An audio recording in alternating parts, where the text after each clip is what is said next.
Hey, what's going on, everyone? And welcome back to another episode of Just My Opinion.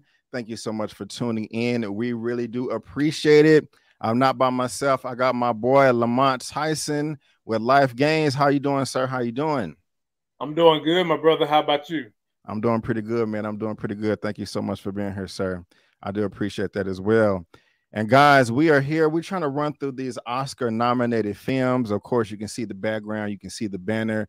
This is Brendan Fraser with The Whale. Now, I want to let you know that this is not, this is not, it's going to be slight spoilers in this film. So I haven't even talked to Lamont about that, sir. Don't spoil how the film ended. Of course, we're going to talk about our likes, we're going to talk about our dislikes and all of that good stuff, all in between. Talk about the characters, the story, if it moved you, if it didn't.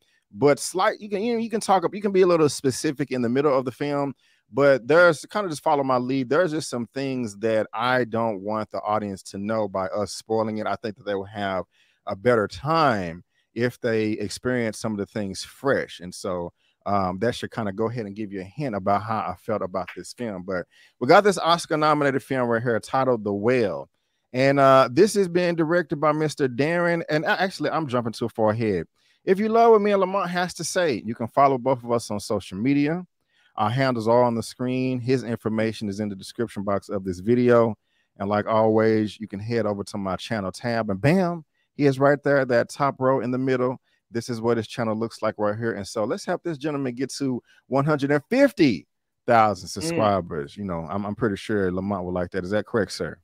Yes, sir. All day in the A, like the anime. Already. And actually, but before I ramble on, just tell me, what was your expectations for this film going into it?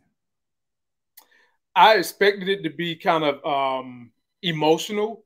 I didn't know what emotion they was going to draw on, and that was based on it had been hyped up so much. People were saying Brendan Fraser was delivering the comeback acting standout of the year, and the things he was able to do in this movie just drew everybody's attention. So that made me want to see, okay, Brendan Fraser, you've been out for a little bit. Some people in Hollywood said that you was a no-go, but a lot of people said that in this movie, you knocked it out the park. So I just wanted to see what was it that he was going to do and how was the surrounding cast with him going to behave around his performance. Already. And I almost forgot to bring this up. I remember, I heard, I want to echo everything you just said. I started hearing, word on the street is, hey, Brendan Fraser, he got this badass performance. It's going to turn heads. Everybody going to be like, wow, give him the award. And I remember on one of my Movie News Roundup shows, you was there. And me and you, my brother, we did the trailer reaction to it. And I think, I can't remember exactly. I probably should have looked at it before I hit record. I don't think you was too blown away from the trailer. Am I correct or am I incorrect? You are. I wasn't. The trailer didn't do nothing for me. Okay. I honestly don't remember myself how I felt about the trailer, but it's just crazy. I hit you up to do this review, and I even forgot about that. So that's just like, perfect right there. Now, just real quick, though, before I hit play on the movie, I knew that this was directed by Darren Aronofsky. And of course, he's popular in Hollywood. Everybody knows this man. I mean, if we just scroll down and look at his filmography, I haven't seen everything, but I've heard nothing but good things. Limitless, of course, we're talking The Whale. And also, if we scroll down here, one of his best films that I've seen, where is it? Oh, I think I'm in the producer part. Let me go to director. Here we are. I thought Noah was decent. Mother, I never want to see again. But Black Swan, Black Swan was an amazing film. My goodness gracious. Yeah, that was fantastic. Did you see Black Swan? I didn't see Black Swan. Okay. However, okay, go ahead. My fault. I saw the movie that's just below Black Swan, the wrestler that he did. And I don't know if you've seen it, but there is a striking parallel between the wrestler and this one right here, The Whale. Striking resemblance, excuse me. I would have to agree with you there, sir. I would have to agree with you. And just kind of, if you don't even know what this movie is about, because of course some of you do, some of you don't. Brendan Fraser, a reclusive, morbidly obese English teacher, attempts to reconnect with his estranged teenage daughter. And then so we got this interesting plot where I heard this word of mouth. We got this great director, and bro, Brendan Fraser popped up on the scene for me with this right here, man, The Mummy. I got the DVD, Yes. baby. DVD right there, collections edition. I got the Scorpion King right here, Mummy 2 with the Rock, and so that was the props I had to get. So yeah, I remember I saw the first Mummy in Lancaster, Texas, at a Cinemark theater off of I think 35 and Pleasant Run, but I know most of y'all don't care about that. But my expectations were going into, you know, I got your expectations. You know, I mean, I got your expectations. You got mine were high, but I'm gonna pass you. Right before we hit record, we both said to each other, man, I can't wait to see how you felt about this film, guys. This time we don't know. So Lamont, is it worth all the hype? Just real quick, tell me your general impressions of the film. Did you know, about maybe 60 seconds or so? Did you like it? Did you hate it? Are you somewhere in between? Let us know, sir. Let us know. I'm somewhere in between. I do agree that Brendan Fraser was the best part of the movie, along with his best friend, the nurse Lisa. She was great too. Liz. For Liz, excuse me. I'm sorry, Liz. Man, I liked her in this movie, and the parallels and the dynamics that this man had to go through, and the fact that it all manifested in how he became overweight and the lead up to that. And for him to be able to portray those emotions when a lot of people had left him for dead in Hollywood, he definitely led up to what I felt like everybody was hyping up. However, the movie overall for me, I'm in the middle. If I was ranking it from 0 to 5, I would give it probably save your rankings to the end. Save your rankings. Okay. I didn't hear what you said. Okay, but any more before I hop in? No, jump on in. Yeah, man. I'm way more. I'm not in the middle at all. I'm not at the bottom. I'm at the top, bro. I gotta be honest. I absolutely love this movie. I thought it was fantastic. Brendan Fraser killed this. I didn't know he had it in him. I did not.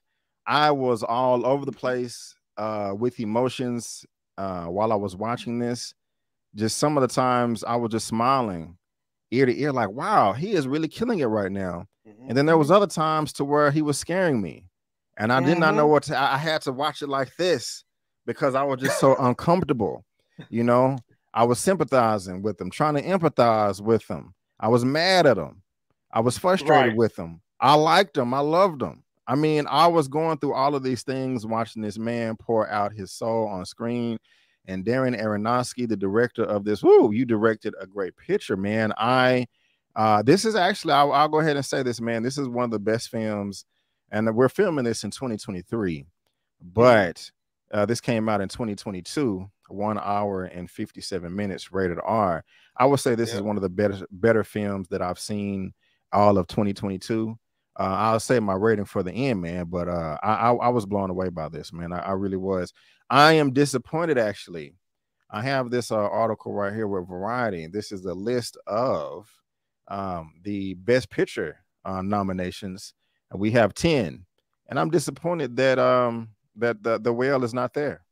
I think it should be, because while we agree on the performance from Brendan Fraser, and you said you're in the middle of the story, not only did I like the performance from Mr. Fraser, but I also like the movie itself. We're going through these nominations. I'll go ahead and say right now, I enjoyed this one much more than a lot of other ones.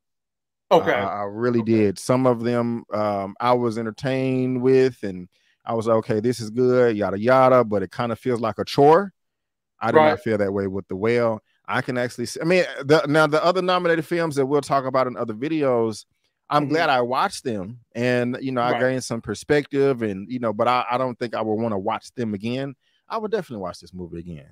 And so that was a long ass general impression, man, but I was really impressed with this movie, and my respect level for Brendan Fraser as an actor has gone up. Like, woo, damn. And that makeup, I feel like I'm talking too much. Do you have a response to any of that, sir? How you feel? I 100% agree with Brendan Fraser. Whereas you said that, you're pretty much you're really close to the top with this movie, and you would watch it again. I would watch it again, but it's like I said, for me, it's not at the top. But I'm blown away by Brendan Fraser and his performance, because for those that don't know me, I used to be really, really heavy. And one of the themes of what created Brendan Fraser in this movie being heavy I used to do too. So I could relate heavily to this movie and how the emotional track that got him to that weight. He buried himself in the food to get to that weight. Yeah. So I definitely could relate to that, B. Avery. It's just that some of the other characters, I'm kind of like, okay, we didn't need him, blah, blah, blah. And we'll get there in a minute when you get us there. Yeah. But that was some of my qualms with the movie. It's crazy, bro, that we're doing this review because I thought about you and what you just said while I was watching this. Now, look at Lamont. Look at the back now. Look at that's how he's looking now. You know what I'm saying? You know, a while back, he didn't always look like that. And Lamont never shared that information with me, guys. It was a couple of years ago, or I can't remember. It was a while ago. I just did a deep dive on your channel because you got 140 subscribers, so you've been doing this for a minute. I was doing a deep dive on your channel, and I saw what you looked like before, and I was like, "What the f?" I was like, "This dude right here that made a transformation." So I'm proud of you, man. You know, we on a personal level, you know, I do look up to Lamont in the sense for fitness and stuff, and so you know, dealing with this character here, you know, the whale. I even forgot the character's name. I can't believe that. Charlie. His name Charlie. There Charlie. You go, man. It slipped my mind. Yeah, Charlie. Yeah, man. So it was very touching. I also want to speak on a technical level. This film only took place in one location at the house. One location, and it went over what, 5 days around 2016, right before the presidential election. Right. I'm sorry, I had to cough. Good observation. So, I mean, I don't know. I was just kind of looking at that. I was like, well, at least they probably got to save some money and all that. I don't know. I don't know how much everybody's salary was or anything like that. But, of course, that does go into the production budget. Go ahead. Did you read that this is a play? And I actually, because I knew me and you was going to do this, I went and looked up the play because you can find some clips of the play on YouTube. And the play was written by Sam D. Hunter. And there are literal scenes from the play that are actually in the feature film. Really? Yes. I did not know that. I did not know that. Yes. Thank you, sir. I appreciate it. That's why I bring you on. And I was able to look this up real quick. Apparently, it was only $3 million, and so that is very, very cheap. What? Very, you know. I mean, we know budgets can get the Marvel movies can get to 200, 220, 250, excuse me, etc. So yeah, that's not a lot of money. Hold on, let me. You made me sit up on that one, B. Avery. $3 million is what they did to shoot this, because I mean, basically, he's in the same place the whole time, anyway. Yeah, $32 million. Wow. We're getting all outside of the review. You know, I'll be trying to look at the box office and stuff sometimes. Let me try to go ahead and do that real quick. But yeah, the film only took place in one location, and so I just kind of found that phenomenal. I mean, there was a few shots outside on the porch. And I like what they was doing with the background. Yeah, this is crazy right here. 32 million worldwide, $3 million budget. So they made a hell of a lot of money. So I like that. What I also loved about the film, what Darren was able to do with the camera, is what he was able to do with the laptop. Again, this is going to be slight spoilers. Of course, this is what the character looks like right here. He doesn't look good at all. Charlie doesn't look good. He's embarrassed of his weight. He's embarrassed of his condition. And about that, I was able to look this up. Of course, you may know, you may not know, people out there, you Lamont, this was a prosthetic suit. Because of his character's weight, Brendan Fraser had to don a heavy prosthetic suit for the role that he wore for hours. He told members of the media in attendance at Venice International Film Festival via Variety, "I developed muscles I did not know I had. I even felt a sense of vertigo at the end of the day when all the appliances were removed. It was like stepping off the dock onto a boat in Venice. That sense of undulating. It gave me appreciation for those whose bodies are similar. You need to be an incredibly strong person mentally and physically." And I had to bring it up because this is 3 awards here: Best Actor, Best Supporting Actress, and Best Makeup and Hairstyling. And I will say, Lamont, I think that makeup was another great aspect of this film. I think they knocked that out the park. You agree or disagree there? Oh, 100%. Because that prosthetic suit, there was a couple of times where he was walking down the hall and he was shirtless, and it actually looked real. If you've ever watched the show, like My 600-Pound Life, and they have those different scenes where sometimes they're wearing, like, they're shirtless, you could literally see that whoever came up with this costume and makeup and all that they did, they had that to a T. And so I agree that it should be an award won for that, and the way he carried it too. You know, he just, like I said, for individuals that are overweight, he acted in a manner where you could see that he had some conversations. He's studied some people. He's talked to some people. He let us know what his life is like when you're going through the kind of state of mind he's going through and you put on that kind of weight. He knocked it out the park. Man, there's so many great things about this film, and you're hitting on some points I want to reply to, but I'm also trying to go back. So good stuff. Well said. But I was I've seen a couple of clips and episodes of My 600-Pound Life. This is a bit more dramatic to me. Kind of the stuff I've seen online was more on social media, and it kind of seemed like people were poking fun, but I don't want to dive into that too much. But going back to the technical aspect, but besides me liking that it was in one location, but and the way they did that. Also, what they was doing with the camera, like I was saying with the laptop, you know, he is a college professor trying to teach students to be the best writers that they can be. And the way that the camera would zoom in at some points on all of the screens, whether they're Zoom or Microsoft Team meeting, and zoom out and zoom in and zoom out. And of course, that really hit home towards the end of the film. Don't say what happened, but I thought that was really effective on a technical level. Also, when his daughter, who I forgot her name off the top of my head. Ellie. Ellie. She was in, you know, the main actress, not the main actress, but one of the supporting actress, Sadie Sink, and the Netflix show that's super duper for Stranger Things. Right. That is her, right? Yeah, that's her. Okay, I'm just making sure. Okay, yeah. There was one point towards the beginning of the film where she was pacing back and forth behind Charlie. And we would get shots of the camera panning to her, but also following Charlie in the shot, and he can't move. He's in a chair most of the time, and the way the camera was kind of following him like a mirror, or it was attached to his back, I just really liked that, and it just kind of stood out to me on the technical level. And I don't know, I thought it was cool. Yeah, I was with that too. The cinematography for this to be a one location, you kind of in a single house apartment, really. Yeah, I thought the cinematography was good. Now there were some scenes that I would gripe that I felt like the lighting got a little dark, but it wasn't enough to take away from the movie. You know, it wasn't enough to take away from the movie. Let's get into these characters a little bit, man. You kind of spoke briefly on Liz Hong Chow, who is getting she's getting recognized for Best Supporting Actress, going against our sister, you know, Miss Angela Bassett with Wakanda Forever. Also Karen Condon with the band. Well, y'all can see the screen right here. Jamie Lee Curtis, Stephanie. I don't know how to say that last name. I'm sorry. Great performance. She definitely deserves the recognition, man. But as a character, man, she was great. But I'm not a fan of enablers. You know what I'm saying? Like, I kind of feel like she was enabling him, giving him buckets of chicken, giving him meatball sandwiches with extra cheese. It was her behavior was kind of contradictory. You know what I'm saying? Like, how you gonna be his nurse, his caretaker, but you know, you feeding him boxes of grease. I don't know how'd you feel about that? I thought that I'm with golly. How can I articulate this properly? Considering you've seen the whole story, you know what her relationship was to someone who had a relationship with Charlie. I almost forgot about that. You're right. Yeah. And I feel like the heart of her enabling came from the fact of that relationship.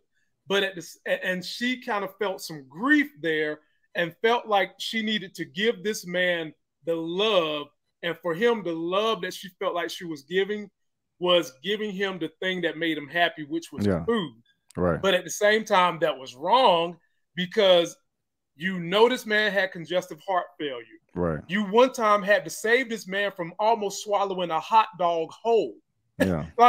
And y'all had such a tight dynamic. It probably was very hard for her to detach doing things for him that made him feel good until some things later on happened that she finally had to kind of be like, okay, you got to get this thing together, man. That was bittersweet for me because I understand the position she was placed in. It's a hard position. It was. Yeah. Good. Well said, man. Because you know she she just wasn't his caretaker. You got to see the film. She had a interesting relationship with him. It was a nice intertwining of the webs, you know. But I still got. I mean, I want to talk about the other characters, but I still want to talk about Brendan Fraser, man, because you know, sometimes when you see a trailer, you know, it can be amazing and to blow you away. Oh, I want to see that movie. It looks so good. I want to see him perform this way or her perform that way. But then when you see the movie, it doesn't pop the same way it popped in the trailer. That's not the same for me when he was like, and I just want to feel like I've done one thing right before I die or whatever. I was like, oh, golly. You know what I'm saying? And I'm holding my chest, bro, the times where he was having chest pains. It felt like he was going to have a heart attack. I was like, damn it. You're acting your ass off. You know what I'm saying? Oh my! See, I'm trying to stay short, but every time you say something, man. I told him, I was like, "Hey, man, this review not gonna be longer than 30 minutes, but it may be." Look, man, like I can't. You said stay away from the end, so let me talk about something in the beginning. Okay. Like for some people, when the way the movie comes on, and I sent you a message about this, for some. Keep going. For some people, the way it starts, it might be a little bit of a turnoff for you. And be able to correct me if you think anything I'm saying is wrong here. So in the beginning, he's pleasuring himself, ladies and gentlemen, alone. And then we get don't say no more about that, like specifically. Okay. I mean, you could talk about it, but just say the details. It could be a turnoff when you first see him, but there's a reason why they put that into the story as a plot device to get him to a better place. I'll leave it at that. Yeah, I will say it was very effective in the sense that it immediately lets you know how far down the rabbit hole this man is going. Now, of course, everybody does that, but you know, it wasn't enjoyable. I think he almost killed himself. And he did. And so that was really, there was a number of scenes like that, man, that made me really uncomfortable throughout this movie. I mean, there was one point, I think it was 20 minutes left in the film where the whole movie turned into a horror film, bro. Like I was turning my head, man. They was coming through with the score and the strings, the violin, the cellos. I was literally like, oh, stop it. Please stop it. So what was you expecting? Like when that part happened, B, in your mind, what was you expecting to happen? Or you was just sitting there with an open palate? I was preparing to cry. Okay. And I didn't want to. And that's just another thing where I'm kind of conflicted in the good ways. Like, do you feel sorry for this man? And sometimes I do, sometimes I don't. I mean, we got to be honest, bro. Life is hard for everybody. Everybody go through stuff. We are all products of our environment. We cut from different cloths. Can't nobody control their family, but you got to be your own hero. Ain't nobody gonna save you. You know what I'm saying? Nope. But he was wrong, and we ain't even really talked about the plot, the relationship with his daughter. No, we haven't. He was still 100% wrong on that, but it was still a small part of me. I don't even want to say small, where I still kind of felt sorry for this man. Like, oh, this is so sad. You know what I'm saying? I wanted him to pick himself up, but at the same time, I was sad. I was uncomfortable. I was happy at times. Excuse me. I was happy at times too. How did you feel about him? Did you have any sympathy for him or no? Of course I did, because I've been there. I know what it's like that when everything emotionally collapses with you, everybody turns to something to give them comfort. And it's a matter of what you turn to. Does it cause more harm to you? He's turning to food. Yeah. And not only is he turning to food, he's turning to food for all his emotions, from happiness, sadness, mainly sadness, people picking on him, talking junk to him, and not to mention that relationship with his daughter, not to mention, I don't know how BA said keep the spoilers, but it's kind of hard to talk about this movie without talking about a few little spoilers here and there. But just don't. I mean, I'll try to stop you if you, because I really want people to experience it, kind of fresh if you haven't seen it. I mean, the movie been out, but I just liked it that much. But go ahead. And the way I'm waxing poetically, you would think that I would give the movie a 5, because it made a strong emotional imprint on me. But these different individuals that come into his life, there's different emotions with each. Yes. And they're all valid. Yeah, exactly. And there's a time when you're looking at him like, dude, step up to the plate. You got to be your own boss. You got to control. You can control this. Yeah. And then there's times where you just want to give this dude a hug and tell him it's going to be all right. Yeah. You know? Yeah. So, I'm there. And Brendan Fraser, ladies and gentlemen, delivered the same guy that played in The Mummy, same guy that you've seen in like some of the Scorpion. He delivered all this range of emotion in that one apartment. Yeah. It was I mean the way he emoted, you know, the red eyes, that makeup, like that's the scene from the trailer too. That was one of the better parts for me. Even just seeing him react, his facial expressions when somebody says something like, I'll go ahead and say this. He was able to meet with his ex-wife, talking about the daughter Elle, talking about she's evil, and he like turned his face up. The way he would just do those simple facial expressions, I'm like, oh wow, I'll give this man the award, you know. So yeah, man. And keep in mind he's got that suit on. Yeah, he got the suit. Like, don't forget there's tons of makeup on his face, tons of flesh around his face, tons of flesh around his body. He even talked about how hot he got inside that suit. Uh-oh. Did we lose B? Uh-oh. Ladies and gentlemen, I think my man B. Avery froze for a minute. And while he's going, I want to remind you all to please subscribe to the channel. Oh, I'm back. Okay, he's back now. Gotcha. Yeah, man. We were talking about them facial expressions.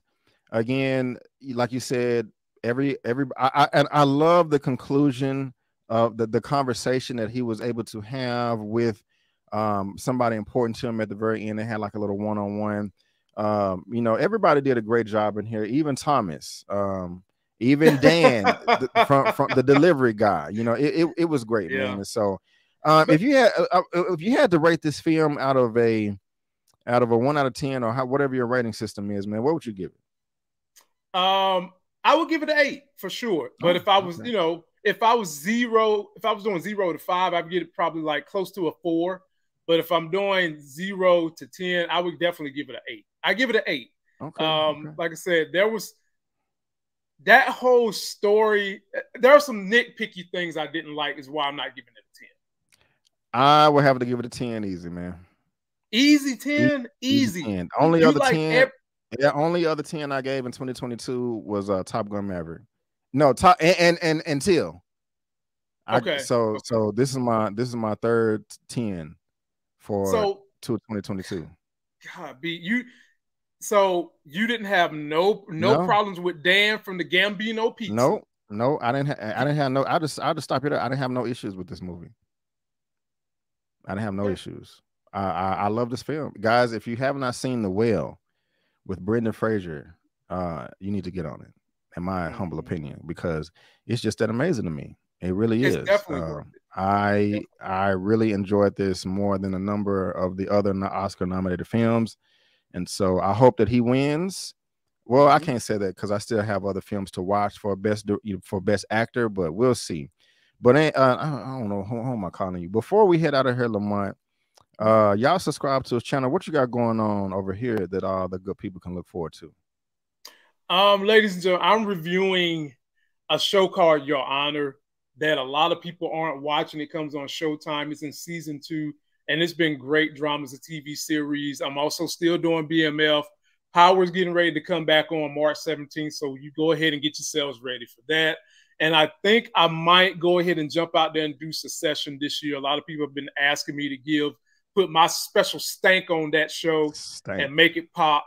That's what they call my reviews, that good stank. So I might do that. But those are the things you'll see coming up on my channel this week. You got BMF, you got Bel Air, you've got Snowfall, and you'll see OneTakeBigDog back on the channel with Snowfall. So come check us out. We'll give you a good time. Already. Me, myself, if you subscribe to my channel, you're going to get movie reviews. You're going to get spoiler movie reviews, series reviews, a weekly movie news roundup show, Bel Air Season 2, Snowfall Season 2, trailer reactions, a couple of interviews, fresh out of theater reactions. Also got a number of things in development. Go ahead and subscribe, thumbs up, share, leave a comment, because check out these other videos right now. If you look in the comments and the pinned comments and the description, you will see a link to a review for every Oscar nominated film for Best Picture and at least Best Animated animated film, and also a few other titles like this, you know, The Whale. Check out my Creed 3 review, my Cocaine Bear review, and the latest Marvel film Ant-Man and the Wasp: Quantumania spoilers review part 1 as well. Had so much fun reviewing this with you, Lamont. Of course, part of the fam. You welcome back anytime. Also, if you want an audio only version of this, you can get this right here. Description box below. Buzzsprout.com. I'm on all of these platforms that you see on the screen. We're talking Apple Podcasts, Spotify, Google Podcasts. You see it. And you can also get this on SoundCloud too for an audio only version. But guys, again, I just want to thank you so much before you go for tuning in. And again, I'm B. Avery. That's Lamont. That's just our opinion. Peace out. And we'll see you next time.